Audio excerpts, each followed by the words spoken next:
It is I, Tempest Naravan Dracovin, Lord and Emperor of the Dracovin Empire, and welcome. It is time to continue our discussion on the Pathfinder role-playing game system. I've been going over the races of Pathfinder, giving you some information about them, things that you can take for racial options, the abilities they have, some of the history, descriptions, and I haven't been talking about the common races. No, not your elves, dwarves, and halflings, but the uncommon races that you may not know you can play in Pathfinder, or maybe you're considering playing them. So today for you I have the Kobold! There's a little bit of voice for one. Tiny and small, these are craven and weak creatures that are oftentimes jealous of a lot of other creatures. They see them either as smarter or stronger or superior anyway, and they despise other creatures for it. They are proud of the fact that they share a history and an ancestry with dragons. But when compared to dragons, they find themselves woefully inadequate, and so oftentimes suffer from a complex when it comes to that they don't like that comparison to their inadequacies to them, even though that connection is something that they like. Now, they are, in fact, hardworking, clever, and blessed with an innate ability to use mechanical tools and mining. But they never focus on these strengths. No, they never look to what they can do well. They look to what can other races do better than us. They specialize in traps and ambush when it comes to combat. They're not big on a direct, I fight you face to face. Though technically speaking, anything that will cause harm to someone else without causing them any problems and any damage is something they're going to love. Now, an important fact about kobolds is they try to take, prisoners alive. They seek to capture folks rather than kill them, because then they could lord their new superiority over them when they're captive and treat them terribly. That's kind of what they do to their prisoners. Now, kobolds are small, bipedal humanoids, kind of reptilian looking, about 3 foot tall, weigh about 35 pounds. They have very powerful jaws for their size of their body, claws in their hands and feet. You won't really often see expression on a kobold's face. Instead, if you're looking to see how they are feeling emotionally, look to their tail. Their tail is often where they express their emotions. Now, kobolds have a thick hide, a kind of scaled hide that's reminiscent of dragon hide. The fact is that many kobolds are colored in the colors of dragons. In fact, chromatic dragons to be exact, with red being the most common of all kobold coloration. Though occasionally you do get exotic colors like orange and yellow to kobold skin and hide, and depending on the tribe you're a member of, this could be a blessing or a curse to the kobold that has this coloration. Now, kobolds thrive in damp, tight quarters deep beneath the earth, away from the sun. This could, of course, be underground. That's the most common. Though there are some kobolds that find themselves deep in forests and underbrush where they can still hide from the sunlight.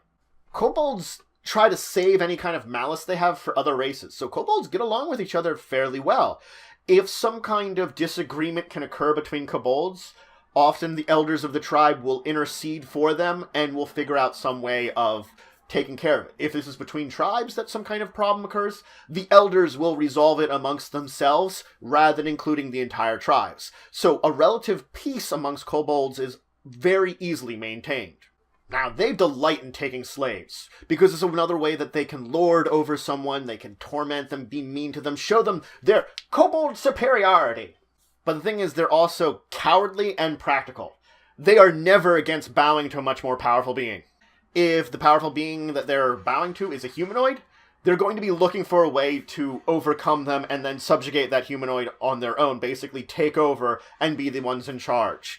If it's something like a dragon or a powerful monster, then they don't try to overcome them. They see their place in the world in this point in time and find it actually a respectful thing to serve those, to serve a powerful dragon or a powerful monster. They'll oftentimes do what they can to show their adoration for this powerful monster/draconic leader that they have. Especially if it actually is a true dragon, they worship true dragons outright, almost in a divine sense. Now, kobolds are ready to buckle under superior force whole-handedly, but they're always scheming to get out from under them and get control themselves. Basically get an edge over their oppressors. Kobolds tend to be lawful evil in their alignment. Though there are certain kobolds that are a little bit more concerned about procedure than anything, than their own status, and these will often be lawful neutral instead of lawful evil. When kobolds do worship, they often pray to deities like Asmodeus and other evil deities, especially if they're hoping to gain some kind of power out of this deal with the deity, or to basically hope for the doom upon their oppressors, so that they can get a better station.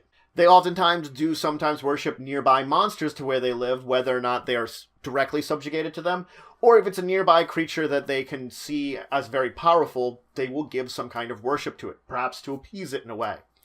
Kobolds rarely like to leave their cozy warrens. Oftentimes when they do, it's because of certain reasons, like being the last of their tribe, in which time they're going to wander around for a while and try to settle down with another kobold tribe that will be willing to accept them. The fact is that in order to be a traveling or venturing kobold, you have to be either rein in or conceal any kind of malicious anger, nature, jealousy that they might have of other races. Otherwise, they're going to have a great deal difficulty surviving in the world. And that is not to say that kobolds don't become adventurers for other reasons, but again, there aren't a lot of them. Most of them like their little dirt holes or forest holes where they can just keep themselves safe. Now let's talk about some of the traits of being a kobold. You get a bonus to dexterity, but get a big penalty to strength and a penalty to constitution. They, of course, are small-sized, but they have a speed equivalent to most medium creatures. They have a speed of 30 feet. It's an advantage they have. They have a scaly hide, which grants them a bonus to natural armor. They are adeptly skilled at crafting traps, perception, and being a profession miner, getting a bonus to those. And craft trap making and stealth are always considered a class skill for a kobold, regardless of whatever class they take. Then they have a dark vision and light sensitivity. Pretty simple. Now, when we come to talk about alternate racial traits, they have a good number of them. There's a number of traits which replace some of their skills from crafty, with various different skills, from ones that allow them to bond with animals better, grant them bonuses, diplomacy, basically being forest-dwelling kobolds, and other sets of things. There's some kobolds which are good out in the day. They remove their light sensitivity and then replace their dark vision with low light vision. Pretty simple. Others that live up to their draconic ancestry more, that might have wings that they could glide with. Not fly, glide. Or protection from elements similar to the coloration of their skin. Basically, think of it, if they're red, protection from fire, resistance to fire. Some develop a maul, like a dragon's, that they can bite better with, or a tail they can slap folks with to get some natural attacks. Others gain bonuses that seem naturally inclined towards draconic, like having almost sort of an aura of fear, like a frightful presence of a dragon, or enhanced spellcasting if they focus a sorcerer bloodline to one of those of, well, dragon kind. Now, for their favorite class options, there's actually quite a decent number of them here. The two that I want to point out today that I feel are particularly rising above the list are the alchemists, which, every other level, they get an extra bomb. That could be helpful in a very long day of a lot of battles. The other one I wanted to mention is Monk. Every 3 levels, they increase their unarmored bonus from Monk by 1. The reason I wanted to mention this one is because of a lot of the abilities they get are defensive in nature. When you would get some kind of defensive ability from something in your class, they increase it. Natural armor from being a barbarian. Deflection bonus from being a paladin. Those are just other examples of defensive bonuses that go up as part of being kobold. So being defensive as a kobold is actually something quite efficient and easy. An interesting little thing that you can do with them. One of the reasons I do enjoy a lot of their favorite class bonus. Now, of course, they do have 4 racial archetypes that you can actually take. One is the Bushwhacker, which is a gunslinger archetype specifically for kobolds, meant to use ambush in order to attack your enemies, to confuse them with smoke and fire bullets and keep shooting them within that smoke until they're defeated. They're all about being sneaky when it comes to using their attacks. The Dragon Herald is a bard archetype for kobolds, where they're all about, well, being a herald for a dragon. That's the easiest way of describing it. Hearkening in a scaly kind creature to battle or to its presence. They carry the word of a dragon patron far and wide, whether for war or peace. They carry the name of it and its word. They oftentimes get their own bardic performances that are based around, well, this kind of thing. Now the snare setter is a rogue archetype for kobolds that's all about, well, using traps and ambushes. It's effectively most about using the traps and setting them up ahead of time to lure someone into your lair or wherever you're going in order to set them off into that trap. They're master trap setters that are better able to use their traps to, well, take out their enemies. Now, the Swarm Fighter is, of course, a fighter archetype for kobolds that's meant to be in groups of kobolds. Groups of kobolds often tries to keep together. This grants kobolds bonuses that are swarm fighters to, well, fight together in close quarters against an enemy, effectively using their superior numbers to overwhelm opponents and granting each other bonuses for being in these large groups, defensive and offensive. They also specialize in a number of teamwork feats to enhance, well, the team.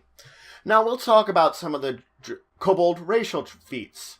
There is a whole bunch of feats based around, well, draconic ancestry, granting kobolds powers. Whether or not it's resistance if they didn't already take it as a racial traits, whether it's a breath weapon, the wings getting better, eventually they can get abilities that can enhance these, that they could use things like those breath weapon more, where they can actually fly on their wings. These small tree of feats can be added together to make your kobold much more draconic. They also have a number of feats that enhance their ability to sneak around and ambush someone, reducing penalties they get from snipering or sneaking while moving around. They get some ones that give them bonuses when they hit someone that's already afflicted with a kind of condition with spells, that they can make their spells more potent against those afflicted. There's Kobold Confidence. This is an interesting one, where you're able to replace your constitution with either intelligence, wisdom, or charisma to determine your fortitude saves. So instead of constitution, maybe a cruddy one, now it's intelligence, wisdom, or charisma, and you use that also to determine the maximum amount of damage you can go into for negatives before you die. So rather than look at your constitution, which might be something like an 8, maybe now you can look at your wisdom, which might be a 14, much better for going into negatives. Mixed scales allows you to have more than one scale and get the bonus from both of those scales kind of separately. You'd have to look at the feat exactly to see how it would work, but it works with your racial traits and other racial feats, basically giving you bonuses from more than one dragon type. Redeemed Kobold changes your scales to that of a metallic dragon, and gains you abilities based upon being, well, a metallic dragon. This is for good aligned kobolds, so you might want to take it because it also gives you bonuses when working with good aligned creatures, because they can notice your, well, scale coloration and say, you're seemingly connected to metallic dragons as a kobold. You must be good. Why else would you be? And of course, Tail Terror, which gives you tail attack. Now, there's only one general kobold racial trait when we're talking about racial traits, if you're using the optional trait rules. But it's important to note that if you are using traits, racial traits for kobold, there's in fact a great number of them. The fact is, though, that these racial traits for kobold are dependent on scale color. There are 3 racial traits per scale color per kobold out there. So you look at your kobold, you look at your scale color, that gives you access to possibly 3 to choose from, and only if you're that color. Black, green, blue, red, white. You have to be that color to get access to those 3 racial traits. If you're not, you don't qualify for it. So it's further dividing kobolds up based upon their scale color, especially when it comes to racial traits. Now, there is another one that does exist, a 6th one, rare scale color. If you, for whatever reason, chose a rare scale color for your kobold, there are a couple of racial traits for that one there too. You'll have to look at them individually.